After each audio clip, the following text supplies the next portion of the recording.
कैसे यूज कर, उसके जो उसका जो तरीका है उसको अपन को डिफरेंट तरीके से, यानी कि अपनी थिंकिंग को डिफरेंट चेंज करना है। पहली चीज, इसका जो इन्वेंशन है वो जिन्होंने किया था वो नहीं, लेकिन जिन्होंने इसको सबसे ज्यादा यूज किया वो थे एंड्रयू कार्डवेल। इन्होंने क्या कहा था, इनका जो फेमस जो कोट है ये है, I have found anything in over 30 year of work that can hold a candle to what RSI can do. यानी कि आरएसआई जितना कैंडल्स को या जितना सटीक तरीके से प्राइस एक्शन और मार्केट मूवमेंट को बताता है, उतना कोई नहीं बताता, इनका ये कहना था। ठीक है। और सेकंड पॉइंट क्या था कि मार्केट की पॉसिबल टर्निंग पॉइंट, यानी कि टर्निंग पॉइंट क्या होता है कि मार्केट कहाँ से रिवर्स ले सकता है या कहाँ से टर्न ले सकता है कि टर्न नहीं ले सकता है, और उसकी जो ट्रेंड है उसमें स्ट्रेंथ कितनी है, इसको बताने में सबसे ज्यादा हेल्प आरएसआई इंडिकेटर करता है। आरएसआई एक मोमेंटम इंडिकेटर होता है जो आसानी से ये बता सकता है कि मार्केट में अप मूवमेंट है कि डाउन मूवमेंट चल रहा है और कैसा मूवमेंट होने वाला है। ठीक है। लेकिन जो आरएसआई है उसका जो सबसे ज्यादा यूज जो है, यानी कि जो डाइवर्जेंस जो आरएसआई बनाता है, डाइवर्जेंस, है ना, वो अपने को बहुत अच्छे से बता सकता है कि मार्केट में कब सेल करना है कब बाय करना है। और आरएसआई का यूज करने से ट्रेडिंग बहुत आसान दिखती है लेकिन इतनी आसान नहीं होती है जितना वो दिखता है। लेकिन अगर हम आरएसआई में डाइवर्जेंस को पहचान जाएं तो हमारी ट्रेडिंग आसान हो सकती है। देखिए, कोई भी इंडिकेटर मार्केट में अवेलेबल है, ऐसा नहीं है कि कोई खराब है या कोई अच्छा है। ये एक ट्रेडर के ऊपर डिपेंड करता है कि वो कौन से इंडिकेटर में मास्टर बन सकता है या जिसमें एक्सपर्ट बन सकता है। ठीक है। अगर आरएसआई इंडिकेटर को आप अच्छे से यूज करना सीख जाए तो आप भी ट्रेडिंग में मास्टरी कर सकते हैं। आरएसआई जो इंडिकेटर है उसको आप intraday, 1 minute chart, 5 minute chart, 1 our chart, daily chart, weekly chart, investment तक के लिए यूज कर सकते हैं। लेकिन तब कर सकते हैं जब आपको मार्केट में उसका सही यूज करने आए। हाँ, आरएसआई चलेगा सर, आरएसआई बहुत इंपॉर्टेंट है। हाँ, तो आरएसआई जो है वो करंट स्ट्रेंथ और वीकनेस को एडवांस में पता लगाने में बहुत ज्यादा सक्षम है। ठीक है। एडवांस लेवल पे आरएसआई इंडिकेटर जो है वो आने वाले फ्यूचर को बताने में बहुत ज्यादा सक्षम है अगर हम उसे अच्छे से रीड करना सीख जाएं तो। ठीक है। जो बाय डिफॉल्ट पीरियड होता है वो आरएसआई का 14 डेज का रहता है, 14 दिन का। लेकिन कुछ मार्केट में जो एक्सपर्ट बैठे हैं वो 5 डेज, फाइव 5 या 3 का भी लेंथ यूज करते हैं, है ना। तो इससे भी हमको बहुत सारी जानकारी अवेलेबल होती है। 14 डेज जो है सबसे ज्यादा, है ना। देखिए क्या होता है, अगर मार्केट में अप मूवमेंट आता है, मार्केट ऊपर की तरफ जाता है, जैसे ये बैंक निफ्टी का जो चार्ट है इसमें आप आरएसआई का इंडिकेटर अगर आप आज के डेट में डेली चार्ट में देख पाएंगे, तो जैसे मार्केट में अप मूवमेंट आया तो आरएसआई भी ऊपर की तरफ गया, है ना। आरएसआई हायर दिखता है। और जहां पे डाउन मूवमेंट आता है वहां पे आरएसआई डाउन मूवमेंट देता है। ठीक है। डाइवर्जेंस का क्या मतलब होता है, देखिए डाइवर्जेंस का मतलब क्या होता है कि प्राइस ऊपर जा रहा है और आरएसआई, प्राइस और आरएसआई दोनों अपोजिट डायरेक्शन में। अगर प्राइस ऊपर जा रहा है तो आरएसआई गिर रहा है, या आरएसआई ऊपर जा रहा है तो प्राइस गिर रहा है। तो ये सब चीजें क्यों मैं डबल डबल पढ़ा रहा हूं, उसका यह तात्पर्य है कि आरएसआई इंडिकेटर दुनिया में सबसे ज्यादा यूज होता है और सबसे ज्यादा लोग इसको यूज करते हैं। तो उसका क्या मतलब होता है, सबसे ज्यादा लोग उस इंडिकेटर से मार्केट को इंडिकेट करेंगे और वहां से अपनी पोजीशन लेंगे। सेम जहां पे आप ले रहे हैं वहीं पे वो लोग भी अपनी पोजीशन लेंगे। ठीक है। तो उससे हमारी जो ट्रेडिंग की जो प्रोबेबिलिटी है वो बढ़ जाती है सर, है ना। लेकिन एक चीज हमेशा याद रखिएगा दोस्त, अगर आप कौन सा ट्रेडिंग प्लेटफॉर्म यूज कर रहे हैं, जो भी ट्रेडिंग के लिए या इन्वेस्टमेंट, यानी कि आप जो भी प्लेटफॉर्म यूज कर रहे हैं उसमें आरएसआई का जो ये मूल्यांकन है ना 0 से 100, उसको जरूर एक्यूरेटली चेक कर लें। कुछ प्लेटफॉर्म्स में ना जो आरएसआई इंडिकेटर की वैल्यू है वो थोड़ा नीचे ऊपर भी बताती है, जिससे हमारा जो ट्रेडिंग लेने का जो प्रोबेबिलिटी या टाइमिंग है ना वो ऊपर नीचे हो जाता है, हम गलत ट्रेड में फंस सकते हैं। इसलिए हमेशा याद रखिए, या तो आप ट्रेडिंग व्यू व्यू यूज करते हैं तो ट्रेडिंग व्यू करिए, या तो कोई भी ट्रस्टेड ट्रस्टेड विश्वसनीय प्लेटफॉर्म को यूज करिए, अन्यथा ये आरएसआई कहीं काम नहीं आने वाला आपके। आप investing.com एक वेबसाइट है उसको भी यूज कर सकते हैं, देखिए मैं खोल के दिखा दे रहा हूँ, है ना। investing.com, इसमें भी ये इंटरनेशनल लेवल का है, दोनों ट्रेडिंग व्यू और ये। तो इसमें भी जो है ना सर, एक मिनट मैं आप लोगों को दिखाता हूँ। बैंक निफ्टी, एक सेकंड इसमें नहीं आया। हम्म,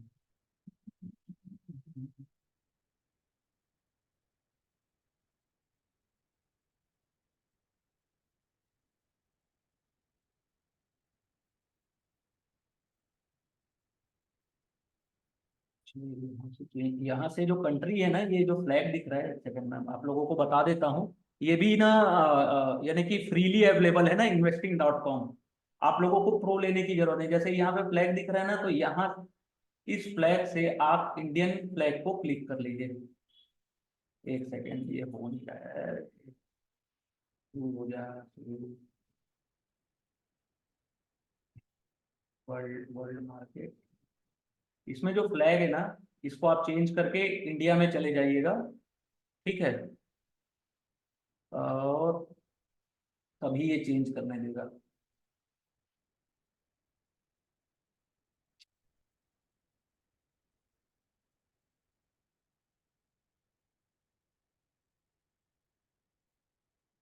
मैं प्रो में जा रहा हूँ क्योंकि मेरा सब्सक्राइब वाला ये है, तो आप लोगों को सब्सक्राइब करने की जरूरत नहीं है, ये फ्रीली अवेलेबल है सर, है ना। फ्रीली अवेलेबल है, कोई जरूरत नहीं है आपको सब्सक्राइब करने की, ठीक है। ये यूएस जो है ना उसको इंडिया में क्लिक कर लो बस, ये, ठीक है। अब यहाँ से, अरे यार एक सेकंड, थोड़ा सा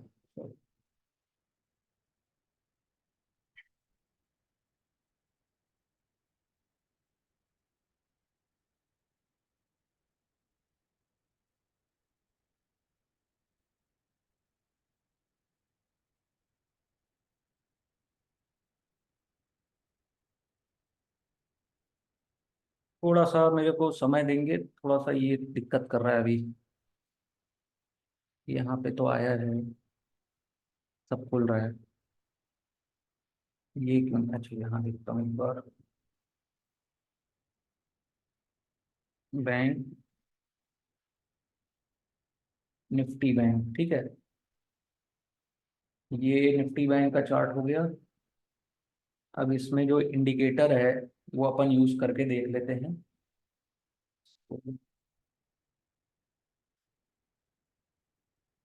तो कैंडल्स में चेंज कर लिया मैंने, लेकिन ये जो investing.com का भी है ना सर, मैं आप लोगों को ये बताना चाहूंगा, ये भी जो है ये ट्रेडिंग व्यू के ही प्लेटफॉर्म में चलता है ना।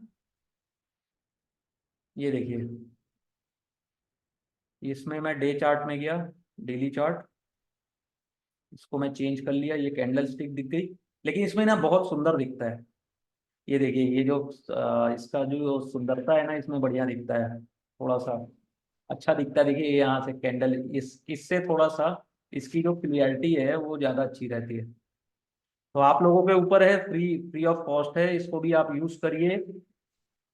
और इंडिकेटर, इसमें अपन को जाना है RSI, ठीक है। अब ये देख लेते हैं अपन, यहाँ पे दिखा रहा है 66.66, और इसमें कितना दिखा रहा है, 66.91, नहीं नहीं, 68 लगभग, 68 दिखा रहा है। और इसमें जो दिखा रहा है, ये डेली चार्ट ही लिया ना अपन ने, एक मिनट, इसमें 0.2 का लगभग डिफरेंट दिखा रहा है, डिफरेंस। ठीक है। अब उसका ये भी रीजन हो सकता है क्योंकि अपन जो है ये पेड, ये मैटलेट ने जो आरएसआई इंडिकेटर बनाया है उसको अपन यूज कर रहे हैं। तो हमेशा एक चीज ध्यान रखिएगा, जो भी प्लेटफॉर्म आप यूज कर रहे हैं उसमें इंडिकेटर या क्लियरिटी सबसे ज्यादा बढ़िया होनी चाहिए, अन्यथा कोई यूज नहीं है। जितने भी आप पैसे बचा लेना, अगर मान लीजिए सस्ते, यानी कि जो जो यानी ऐसे चार्ट्स को आप यूज कर रहे हैं जिसमें एक्यूरेसी नहीं है, तो उसका कोई मतलब ही नहीं है। कोई मतलब नहीं है, वैसे चार्ट से आप ट्रेडिंग कर रहे हो तो वो लॉस खाओगे, क्योंकि वो प्राइस का जो मूवमेंट है बाद में दिखाएगा, या हो सकता है पहले दिखा दे, जो भी है, या ये सब फॉल्स बताए, तो उसमें बहुत दिक्कत होती है। तो ये सब चीजों का ध्यान रखें। और बुलिश डाइवर्जेंस जो होता है उसकी जो रेंज होती है 60 to 80। ठीक है। सॉरी, बेरिश डाइवर्जेंस जो होता है वो 60 to 80 होता है, और बुलिश डाइवर्जेंस जो होता है वो 20 to 40 होता है। ठीक है। और जो अपन अब आगे जो बात करने वाले हैं ये है, जैसे हम लोग मार्केट में अभी तक यही सोचते आते हैं, ये देखिए, अब इसको थोड़ा सा मैं बड़ा कर देता हूँ।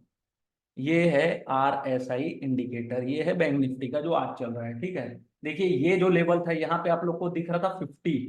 तो ये जो लेवल है, अगर मैं यहाँ से एक लाइन खींचना चाहूँ, ये लगभग इसके आसपास इस लेवल को इसने तोड़ दिया है।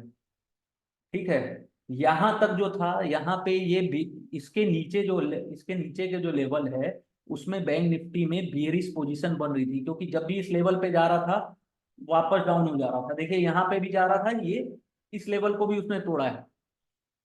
इसमें भी सपोर्ट एंड रेजिस्टेंस बहुत अच्छा काम करता है। एक सेकेंड। ठीक है। इस लाइन में भी ये देखिए, ये दो लाइन, ये लगभग ये इसको टच करके इसको भी इसने तोड़ दिया है। तो मार्केट में ओवरऑल अभी बुल्स का कब्जा है ना, बुल तेजी का कब्जा है। ये देखिए, ये लेवल था 45 to 60, या 60 के आसपास आके वापस से ये वापस चला जाता था। लेकिन अब देखिए, इस लेवल को इसने तोड़ दिया है। तो अब जो इसका जो लेवल है, ये जो 40 to 60 का जो रेंज था, उसको तोड़ के अब ये 60 to 80 या 50 to 70 के रेंज में चला गया है। तो अगर आपको अब कोई पोजीशन अगर मान लीजिए लेनी है, तो 70 तक आने का वेट करें। उसके बाद उसके बाद क्या करना है, देखिए मैं बता रहा हूं। उसके बाद ये जो प्राइस एक्शन है ना, ये जो कैंडल बना है, देखिए, ये कैंडल्स का भी एक विशेषता बताता हूं आप लोगों को। मैंने जो नोट्स दिया था उसमें एक मैंने डबल टॉप और डबल बॉटम बताया था। ठीक है। अब ये देखिए, इसने डबल टॉप जो बनाया था, ये जो, उसमें इसने ब्रेकआउट दे दिया है।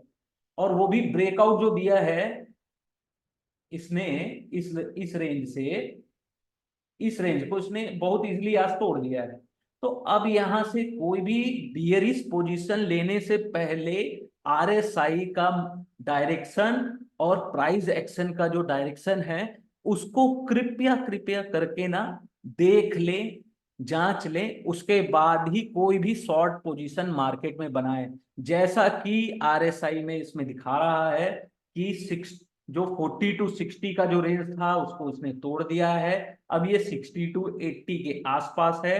और सेकंड, यहाँ भी प्राइस एक्शन में ये बता रहा है कि ये जो डबल टॉप जो बना था, डबल टॉप बनने के बाद ये जो रेजिस्टेंस जो बनता था, रेजिस्टेंस को इसने तोड़ दिया है ना।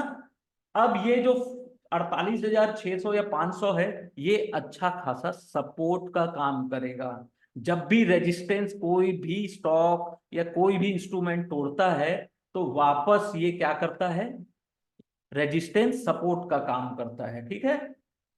कुछ क्वेश्चन है? आज जो मार्केट बढ़ा उसका क्या रीजन है? रीजन अपन नहीं तलाशते, वाई से मतलब नहीं है अपने को। ठीक है।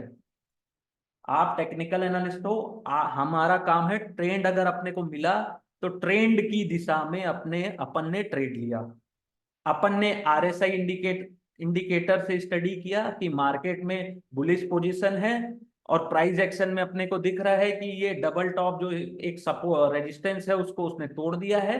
तो अपन को यहाँ से जो भी ट्रेड मिलेगा वो बुलिश पोजीशन में मिलेगा, जब तक प्राइस एक्शन में या वॉल्यूम में अपने को वीकनेस नजर ना आए, तब तक अपने को मार्केट में अलर्ट रहना है, सतर्क रहना है। समझ रहे हैं ये सब बातें आप लोग? समझ रहे हैं ये जो मैं बताना चाह रहा हूं? तो इस टाइप से अपने को ट्रेड की दिशा में ट्रेंड ट्रेंड की दिशा में ट्रेड लेना है ना?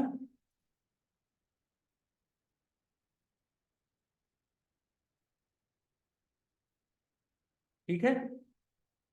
तो अपन मार्केट में, और डाइवर्जेंस क्या होता है देखिए, ये जो मार्केट में जो ये जो दिख रहा है यहाँ पे RSI डाइवर्जेंस, प्राइस जो है ये ऊपर की दिशा जा रहा है, ठीक है, और RSI का जो डायरेक्शन है वो नीचे की स्लोप में है।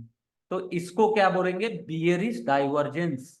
मैं इस क्लास को दोबारा क्यों ले रहा हूं और क्यों इसको अच्छे से समझा रहा हूं, ये चीज आप लोग थोड़ा सा समझने का कोशिश करिएगा। ये बहुत महत्वपूर्ण क्लास है। RSI अगर आपने समझ गए तो आधा मार्केट आप समझ गए, ये समझिएगा, आधा मार्केट का नॉलेज आपको आ गया है। आपको भले ही अच्छी ट्रेड मिले या ना मिले, लेकिन ये आपको हमेशा अलर्ट रखेगा। आप कभी गलत ट्रेड नहीं लेंगे। हो सकता है आप ट्रेड में एंट्री लें और आपको जो प्रॉफिट है वो उतना ज्यादा ना मिले, लेकिन गलत टाइम में गलत ट्रेड नहीं लेंगे इसमें, अगर आपने RSI सीख लिया तो ये देखिए, जहां यहाँ पे भी देख लीजिए, ये जो RSI का डायरेक्शन है ये नीचे स्लोप बना रहा है, और यहाँ पे देखिए ये जो है अपर स्लोप बना रहे हैं ये डे चार्ट में।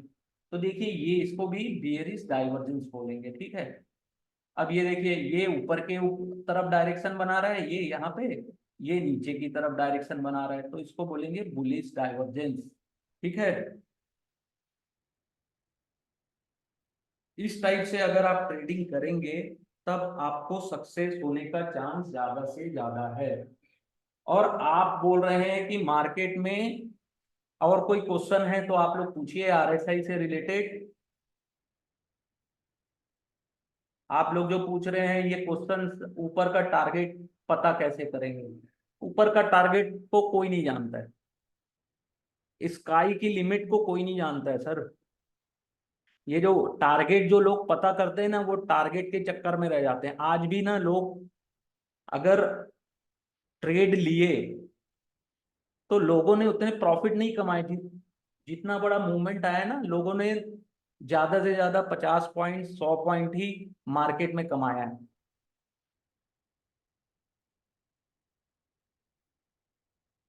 लोगों ने 100 पॉइंट 50 पॉइंट ही ऑप्शन में कमाया है। जो प्रो ट्रेडर होते हैं ना, जो स्मार्ट ट्रेडर होते हैं, 100 50 पॉइंट के लिए ही मार्केट में उतरते हैं। उनको पूरा मार्केट नहीं खाना रहता है। उसका रीजन देखिए, निफ्टी 250 पॉइंट क्यों बढ़ा। अब निफ्टी का सबसे जो बड़ा स्टॉक है वो कौन सा है? देखो, HDFC बैंक। देखो बताता हूँ मैं।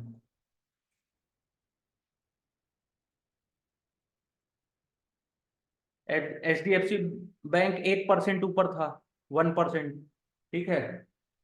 ICICI बैंक 4% ऊपर था। रिलायंस की हालत देख लेते हैं।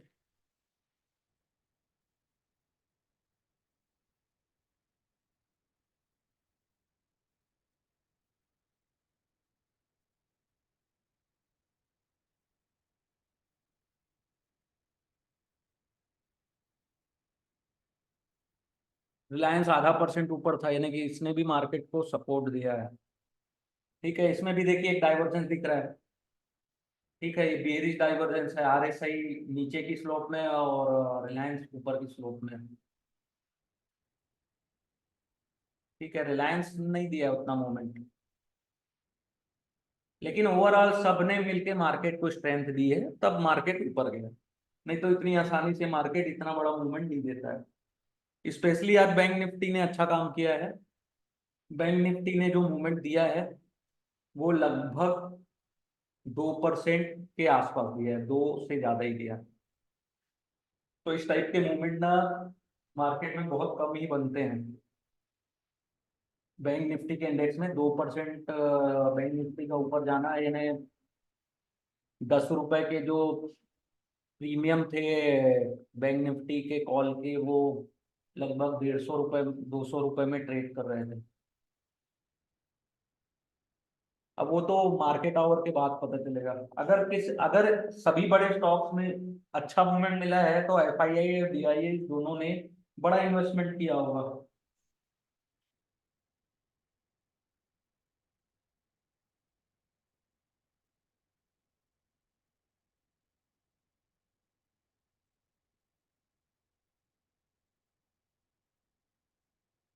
RSI 70 चल रहा है, इसका मतलब नहीं है कि आप अप ट्रेंड लेंगे। आपको RSI की डायरेक्शन और ओवरबॉट और ओवरसोल्ड जोन को पता करना है। जो 50 का जो लेवल होता है ना RSI में, वो न्यूट्रल जोन होता है। वही सपोर्ट और वही रेजिस्टेंस होता है 50 का जो लेवल है 50 का। ठीक है। अब जैसे कई कई बार जो बियरिश जोन में क्या होता है कि RSI 40 के आसपास जाता है, फिर 60 पे जाता है, फिर 60 के बाद फिर वो वापस टर्न ले लेता है। वैसे ही जब मार्केट अप ट्रेंड में रहता है तो मार्केट 80 तक जाता है, तो 80 के बाद 55 तक के आसपास जाएगा, फिर वो टर्न ले लेता है ऊपर की तरफ। तो ट्रेंड जो है वो भी मैटर करता है। ठीक है, केवल आप कोई इंडिकेटर के भरोसे नहीं रह सकते मार्केट में, आपको बाकी चीजों का भी ध्यान रखना है।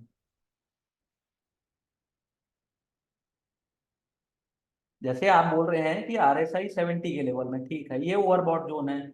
आप बोल रहे हैं ओवरबॉट जोन है, लेकिन क्या ओवरबॉट के बाद RSI ने नीचे की तरफ टर्न ले लिया? और क्या अगर RSI ने 70 के नीचे जाना शुरू किया तो क्या प्राइस एक्शन के द्वारा उस उसे कंफर्मेशन मिली? ये चीज का ध्यान रखा आपने? ये भी तो जरूरी है ना।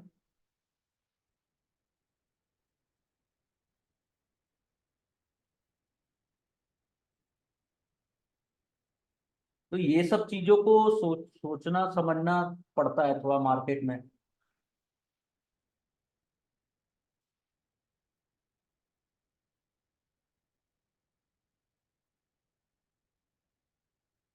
और कोई क्वेश्चन है इससे रिलेटेड तो आप लोग मुझसे पूछ सकते हैं। RSI से रिलेटेड बियरिश और बुलिश डाइवर्जेंस समझ में आ गया। बियरिश डाइवर्जेंस ये है कि मार्केट ऊपर की ओर है, और जो RSI का जो स्लोप है वो नीचे की ओर है। ठीक है, मार्केट ऊपर और RSI का जो स्लोप है वो नीचे की तरफ मूवमेंट दे रहा है। देखिए यहाँ पे जैसे दे रहा है, ये देखिए, ये और ये रिलायंस, और जो RSI का स्लोप है वो नीचे की तरफ है। ये दिख रहा है, ये। तो इसको बियरिश डाइवर्जेंस बोलते हैं। और जब मार्केट नीचे की तरफ है और RSI का जो मूवमेंट है वो ऊपर की तरफ है, तो उसको बोलते हैं बुलिश डाइवर्जेंस। अब अगर आपने बुलिश डाइवर्जेंस और बियरिश डाइवर्जेंस को अगर मार्केट में कैच कर लिया तो आपको अच्छा खासा मूवमेंट मिलेगा, अच्छा खासा ट्रेड मिलेगा।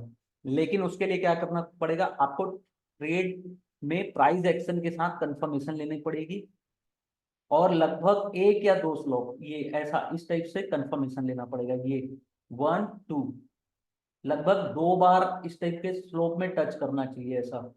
ये जैसे नीचे का स्लोप है, तो ये 2 बार ये यहाँ पे टच किया। ठीक है, इस तरीके से आपको सोचना समझना पड़ेगा मार्केट में। ट्रेड को कंफर्मेशन लेना एज अ बिगनर थोड़ा कठिन है। चार्ट पैटर्न को स्टडी करिए, कैंडल्स को स्टडी करिए, वॉल्यूम के को स्टडी करिए।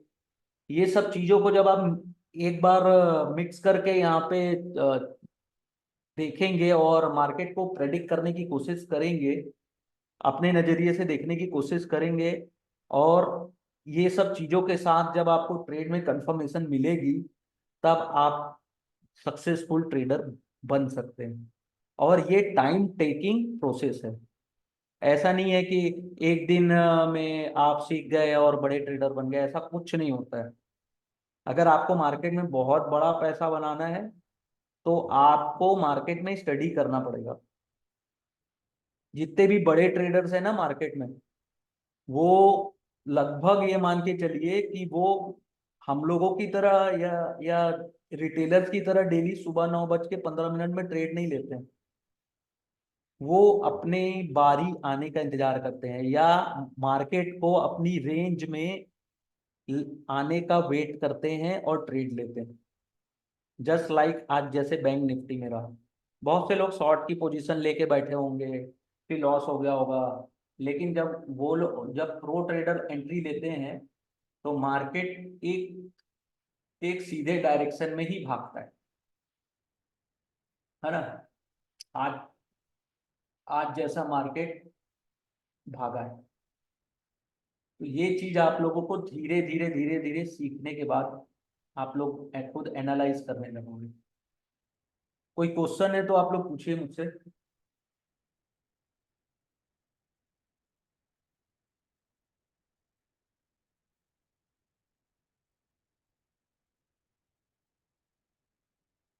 कोई क्वेश्चन है तो पूछ सकते हैं।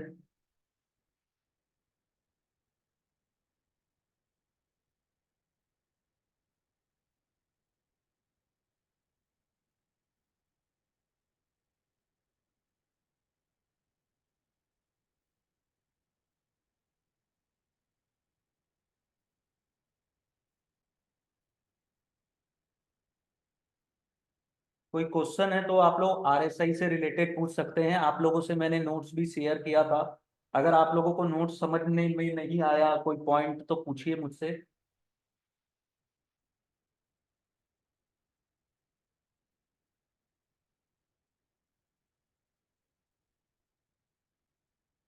अगर आप लोग पढ़े ही नहीं है तो आप लोगों को कुछ क्या कुछ समझ नहीं आया होगा। आप लोग पढ़े ही नहीं है वो नोट्स को। वो नोट्स में कोई जादू मंत्र है नहीं कि उसको आप इम्प्लीमेंट पढ़ लिए तो अगले दिन आपको ट्रेड मिलना शुरू हो जाएगा। उस नोट्स के द्वारा आपको प्रैक्टिस भी करनी पड़ेगी। उसको मैंने 2 दिन तक लगातार, अब लगातार जागा हूँ और कई तो बुक्स को स्टडी किया हूँ। उसके बाद मैंने वो 2 पेज का नोट्स बनाया है। मैं चाहता 10 पेज का भी उसका नोट्स बना सकता हूँ, लेकिन वो 2 पेज में जितना लिखा है मैंने ना, कई जगह 200 पेज में भी वो चीज को समझाने में बहुत टाइम लगेगा लोगों को।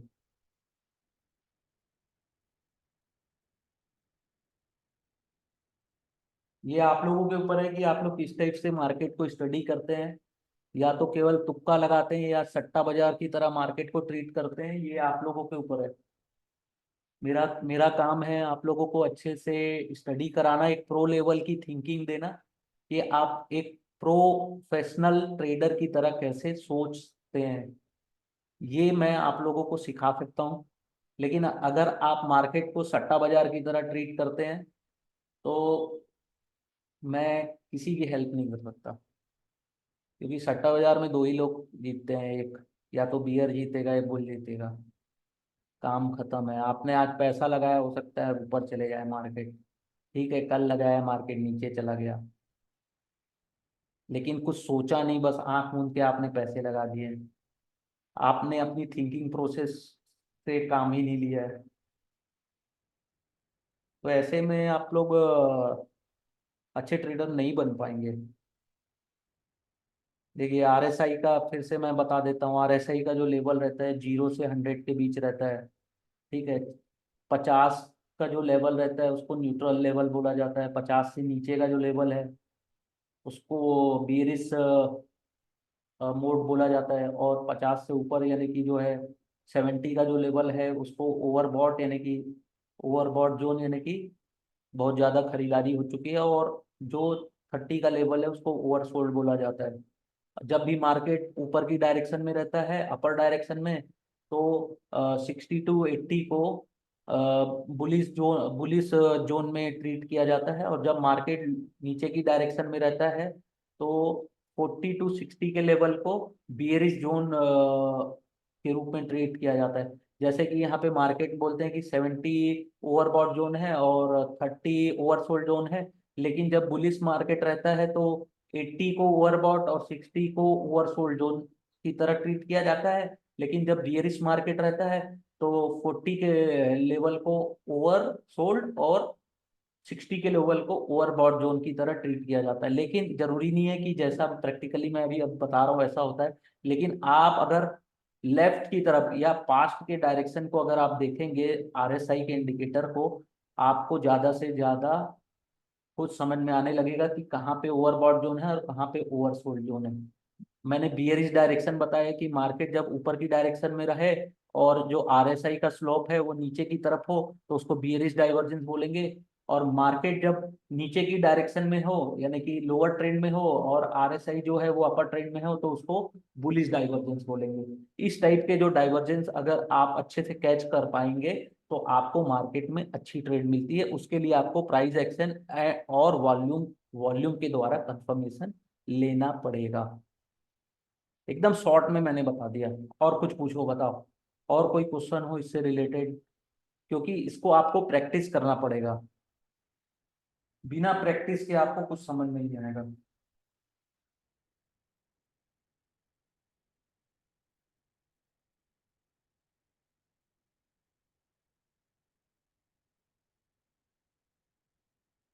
आरएसआई की एक्यूरेसी क्या है? आरएसआई की एक्यूरेसी ये है कि आप को आरएसआई की एक्यूरेसी 70% तक भी होती है। लेकिन इसका ये मतलब नहीं है कि ब्लाइंडली आपने फॉलो किया। मैंने क्या बोला? आरएसआई का लेवल देखो, प्राइस एक्शन देखो और वॉल्यूम देखो।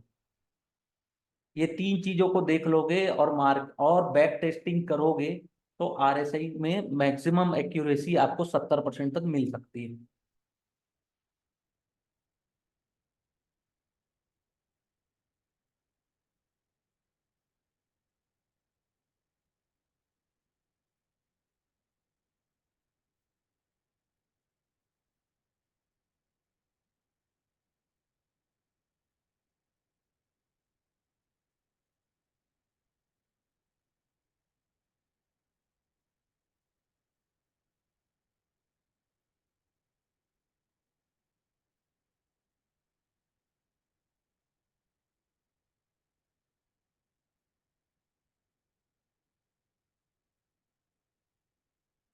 प्राइस एक्शन को समझाना इतना इजी नहीं है।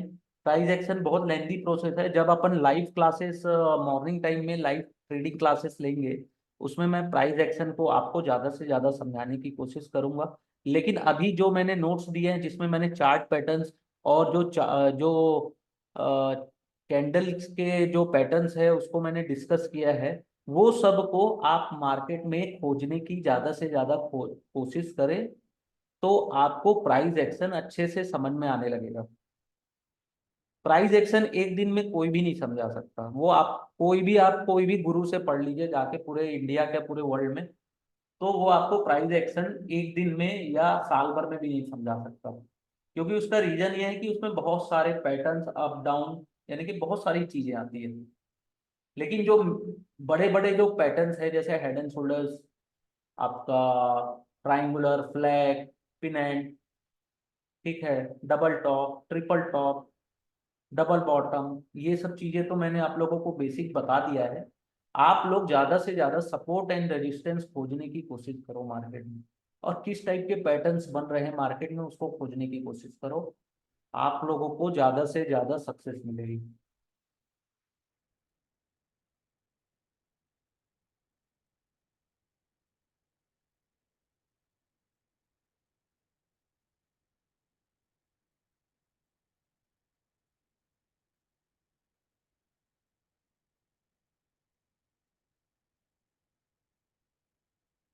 और कोई क्वेश्चन है?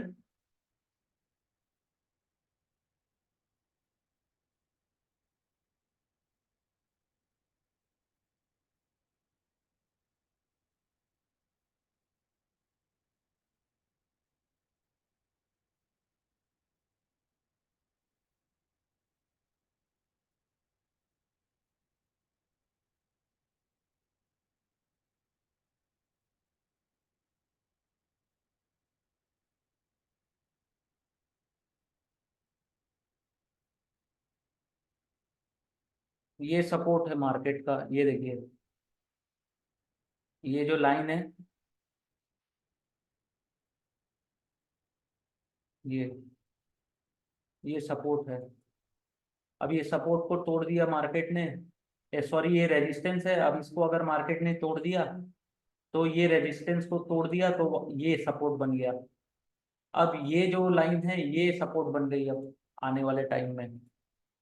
सपोर्ट यानी कि जहां पे बियर कमजोर हो जाते हैं और वापस मार्केट ऊपर की तरफ जाने की संभावना होती है, उसको बोलते हैं सपोर्ट। और रेजिस्टेंस मीन जहां पे बुल्स अपनी पोजीशन स्क्वायर ऑफ करने लगते हैं और उन लोगों को ये लगता है कि इससे ऊपर मार्केट नहीं जा सकता, तो वो उसको बोलते हैं रेजिस्टेंस।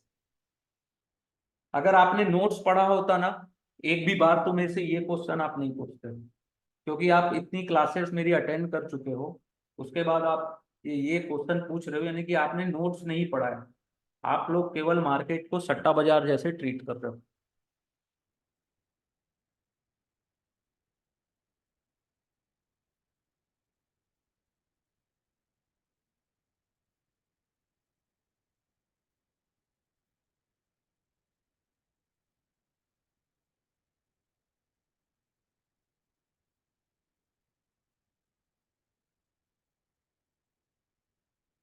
और कोई क्वेश्चन है, कुछ वैलिड क्वेश्चन या नोट्स से रिलेटेड?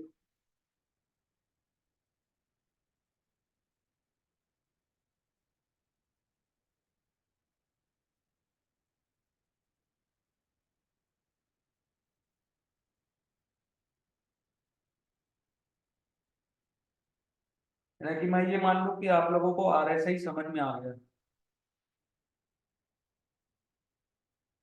ठीक है। तो अगली क्लास जो अपन लेंगे वो ऑप्शन चेन के ऊपर लेंगे, है ना। ऑप्शन चेन को एनालिसिस कैसे करें, अगली जो क्लास होगी वो बुधवार को होगी 7:30 बजे, ठीक है। तो उसकी स्टडी करके आइएगा, थोड़ा ऑप्शन चेन को देख के आइएगा होता क्या है, थोड़ा सा आप लोगों को भी प्रैक्टिकल नॉलेज हो जाएगा। ऑप्शन चेन बहुत काम आता है सपोर्ट एंड रेजिस्टेंस और मार्केट की डायरेक्शन को पता करने में बहुत ज़्यादा काम आता है, और वो लीडिंग इंडिकेटर है, लैगिंग नहीं है, ठीक है। अच्छे से पढ़ के आइएगा थोड़ा बहुत ऑप्शन के बारे में, ऑप्शन चेन क्या होता है।